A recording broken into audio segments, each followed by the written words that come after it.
Alors c'est parti, plongeons directement dans le décryptage d'un roman absolument fascinant, Le silence du Cher de Mohamed Mbougarsar. L'idée ici, ce n'est pas de lire ça comme une simple fiction, pas du tout. On va plutôt aborder l'œuvre comme un véritable mystère littéraire, un puzzle de structures fragmentées et de voix qui ont été, disons-le, réduites au silence. Et pour résoudre ce mystère, on va se construire une boîte à outils théorique plutôt redoutable. Au programme de ce décryptage, on va d'abord forger nos 3 grands piliers théoriques, pour ensuite appliquer tout ça au paradoxe du titre, puis à la multiplicité des voix, à la façon dont l'espace et le temps sont manipulés, pour finir en beauté sur la notion de résistance littéraire par le style. Commençons tout de suite par notre première étape, les 3 piliers théoriques, ou comment construire notre boîte à outils analytique. Ce qui saute aux yeux avec ce tableau, c'est vraiment la trajectoire de notre réflexion. On part de la mécanique pure, presque chirurgicale du récit, avec Gérard Genette. Ensuite, on glisse vers l'histoire sociale et les luttes de pouvoir avec Mikhaël Bakhtin. Et enfin, on atterrit sur la philosophie foisonnante de la diversité d'Édouard Glissant. Le point commun absolument crucial entre ces 3 géants, aucun d'eux n'accepte un lecteur passif. Il faut s'engager activement avec le texte. Notre tout premier pilier, c'est Gérard Genette. C'est un peu l'architecte en chef de la narratologie. Ces outils nous permettent vraiment de démonter le moteur de l'œuvre pour en regarder les rouages. Temps, mode, voix. Grâce à lui, on comprend exactement comment l'auteur tire les ficelles, joue avec les distances et décide, au fond, de qui a le droit de prendre la parole. Et là, le concept clé à retenir, c'est la transtextualité. En gros, Genette nous montre que le roman de Sarre, ce n'est pas un îlot perdu au milieu de l'océan. C'est un palimpseste, c'est-à-dire un texte qui cache d'autres textes, qui discute constamment avec ses ancêtres littéraires, et bien sûr avec l'histoire, avec un grand H. On passe à notre deuxième pilier, Mikhaël Bakhtin. Avec lui, on change de dimension. On s'intéresse à l'aspect social et historique des mots. Pour faire simple, pour Bakhtin, un discours n'est jamais neutre et il n'est jamais seul. Chaque mot qu'on écrit ou qu'on prononce est en réalité une réponse à quelqu'un ou à quelque chose d'autre. Ce qui nous amène tout droit à cette idée brillante de polyphonie. Dans Le silence du cœur, ce n'est pas juste un auteur tout-puissant qui fait un monologue du haut de sa tour. Pas du tout.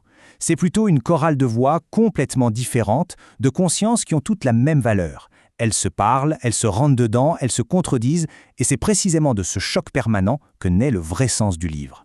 Et voilà notre troisième pilier, Édouard Glissant. Lui, il vient un peu renverser la table. Il refuse catégoriquement les catégories binaires bien tranchées, comme cette vieille idée du colonisateur face au colonisé.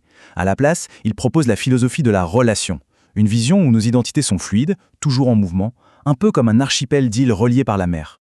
Il y a 2 mots à retenir ici, créolisation et opacité. La créolisation, c'est ce formidable mélange des cultures qui crée de l'inédit. Mais l'opacité, c'est encore plus fort. C'est le droit absolu de ne pas être transparent, de ne pas être compris en 2 secondes chrono.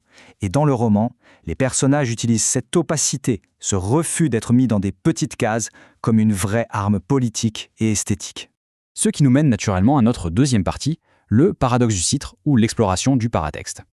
Ce titre, Le silence du Cher, c'est une métaphore d'une puissance folle. Réfléchissons une seconde. Un chœur, par définition, c'est fait pour chanter, pour vibrer ensemble, pour faire du bruit. Mais ici, il est silencieux. Cet oxymore, c'est le symbole même des voix étouffées des migrants en Europe. C'est Sarre qui lance un défi en disant « Il faut écouter les non-dits » et on doit sérieusement se demander quelles voix ont vraiment l'autorisation de résonner dans notre société. Passons à notre troisième axe, les voix multiples et la polyphonie, la construction d'un véritable archipel de perspectives. Regardons ce contraste de plus près. Il est vraiment saisissant. D'un côté, on a cette voix omnisciente, plutôt neutre, qui survole l'archipel et fait le lien entre tous les personnages. Et de l'autre côté, on plonge dans l'urgence chaotique et ultra-subjective des carnets intimes de Jogoi, l'intellectuel, et de Fantini, l'artiste. Là, on a un témoignage brut, interne, sans aucun filtre, qui vient complètement fracturer le vernis bien lisse de la narration principale. En fait, l'auteur refuse carrément ce qu'on appelle la focalisation zéro classique, c'est-à-dire l'idée d'un narrateur divin qui serait tout sur tout. Et c'est un choix profondément anti-hégémonique. Il n'y a pas de vérité unique à imposer.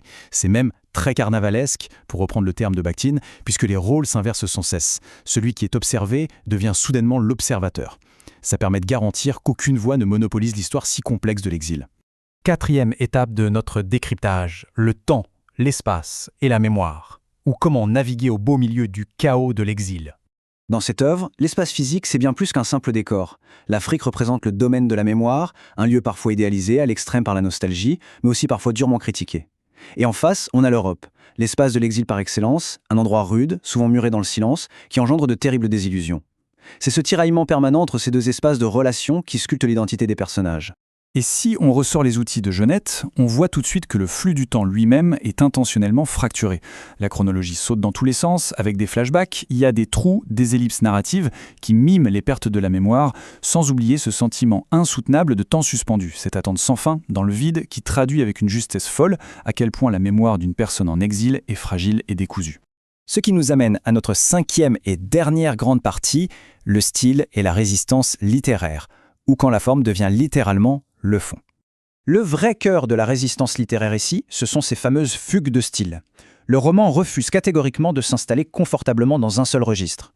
Un instant, on est dans un réalisme glacial, presque documentaire, et la phrase d'après, on bascule dans une poésie lyrique bouleversante. Ces sauts soudains, c'est la polyphonie de Bakhtin à l'état pur.